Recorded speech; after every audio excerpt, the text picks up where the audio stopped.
Hi, hello and welcome to another monthly update video. If you're new here, then hi, my name is Rachel and I have lost over 9 stone with the 1-to-1 diet by Cambridge Weight Plan in the last year. I've subsequently been crowned the Woman of the Year and Ambassador for the brand, and I am also an independent consultant helping slimmers all over the UK reach their goals and get to where they want to be. These videos now are really a way of me documenting how after that weight loss you can maintain your weight loss, lead your life and reap the rewards of all that effort that you put in on your weight loss journey. So as I said, I lost just over 9 stone in around 9 months through the end of December to September, October time this year, and I've been maintaining my weight 2 or 3 months now. Very successfully.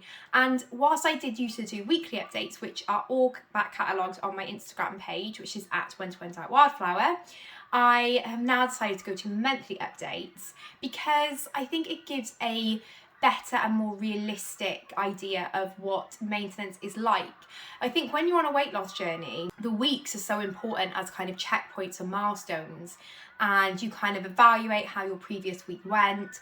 But in maintenance, it's the longer term kind of goals and the things that you do over a longer term that have an impact. So that's why I've gone to monthly updates. But this month has been a hell of a month and I have learned a lot about maintenance this month. Weight wise this month, I am around 2 pounds down on my weight at the start of the month. So I really have kind of kept around that kind of goal weight of where I settled. I have had quite a few events. So we had our annual convention, the 1-to-1 diet by Cambridge Weight Plan annual convention. It was incredible. And the amazing Kate Garraway come and give a speech about resilience and really kind of digging deep when you're on your journey. And I think that resonated with a lot of us in the room who had been on our own personal journeys. And she obviously is such a strong, inspiring woman that was such an incredible speech. And if you haven't seen that, it is saved to my IGTV, so please go and watch it if you are looking for some inspiration. Also had a massive party in the evening, so you know, I ate what I wanted, I drank what I wanted. Before and after that event, I went straight back to my maintenance calories. And the same with the week after when I had another night out. I ate what I want, drank what I want for that night. But around that time, I really set my maintenance calories. And that's what's really important to do, is just to keep that balance. We're all facing now in December with Christmas coming up, is that we have to have some balance in order to still be moving forward towards our goals.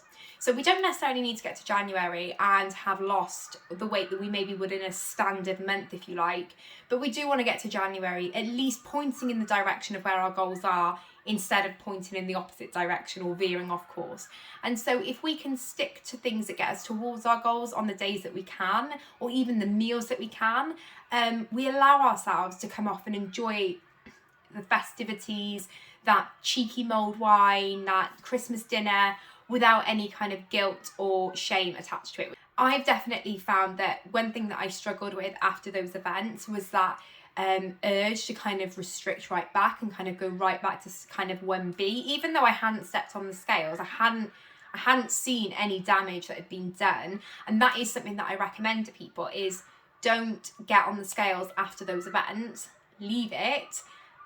Give yourself a week to get back into your normal way of eating, and your body will probably go back to how it was before. That is the balance of maintaining. At least then you don't see that damage. You don't mentally kind of berate yourself over what the scales say for what could essentially just be water weight or, you know, what have you.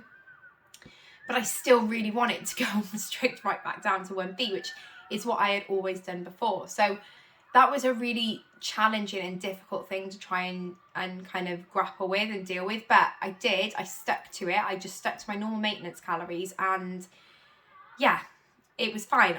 After those 2 events and a couple of days back on maintenance calories, the scale had only gone up 1 pound, and the next week I'd gone back down to like my lowest weight, which is where I was last week at 10 stone 3, I believe. So yeah, it's just been a real learning curve this month, because it's been the first month that I've really had like back-to-back events, been working. I've now left my full-time job and I am now a full-time consultant, so that's been a big adjustment. It's been incredible, but it's been a big adjustment.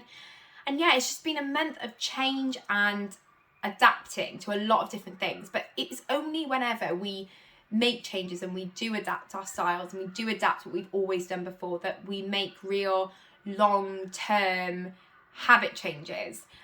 So, you know, now I'm breaking those habits of wanting to go and restrict, and actually teaching myself that I don't need to punish myself because I go and have a nice night out.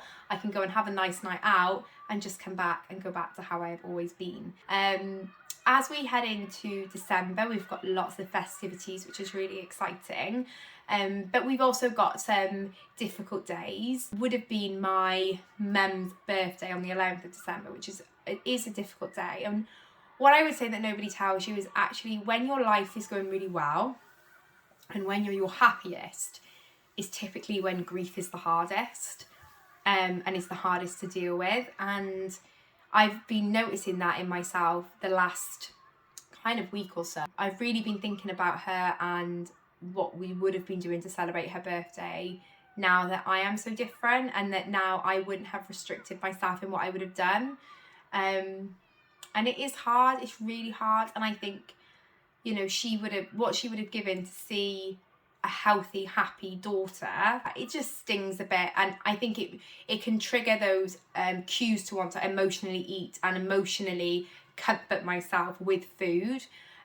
But I need to break those habits, and she wouldn't want me to do that. So yes, whilst it is hard, I've got a brilliant network of people around me. I know the tools that I've built over the last year to help cope with those emotional times, and cry if I need to cry. Because I think a big thing that I notice is that I like put off crying. I don't know why I do it. So like I will put off getting upset because I'm trying to like protect myself almost, because if I cry, it's like it actually is happening. If I let myself get upset about it, then I have to face the fact that she's not here and that I have to deal with that loss.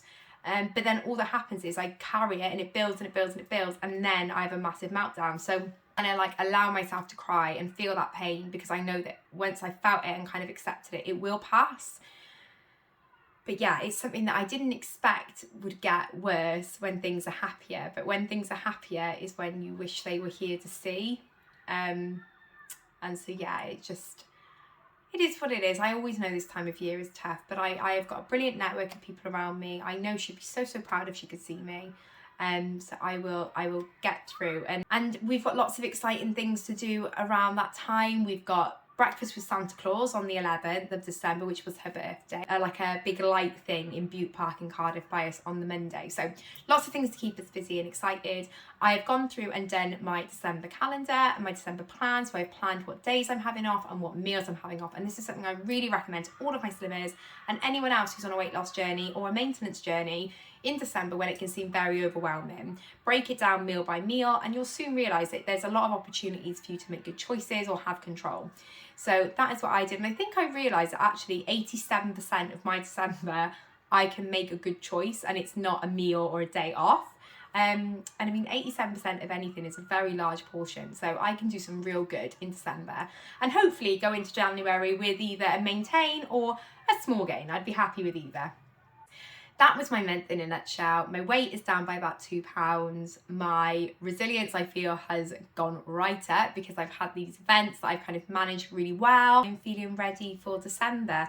I have also now got my name down basically for a consultation with Dan Marsh for skin removal surgery, but that consultation will probably not be until the autumn of next year.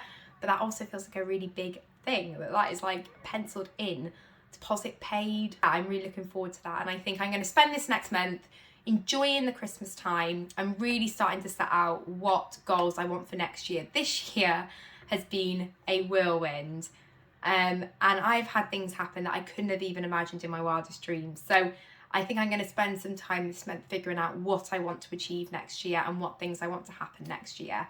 And I will share that with you all in my kind of end of year roundup video. But I hope you are all doing well. These videos are now posted to both my Instagram and my YouTube.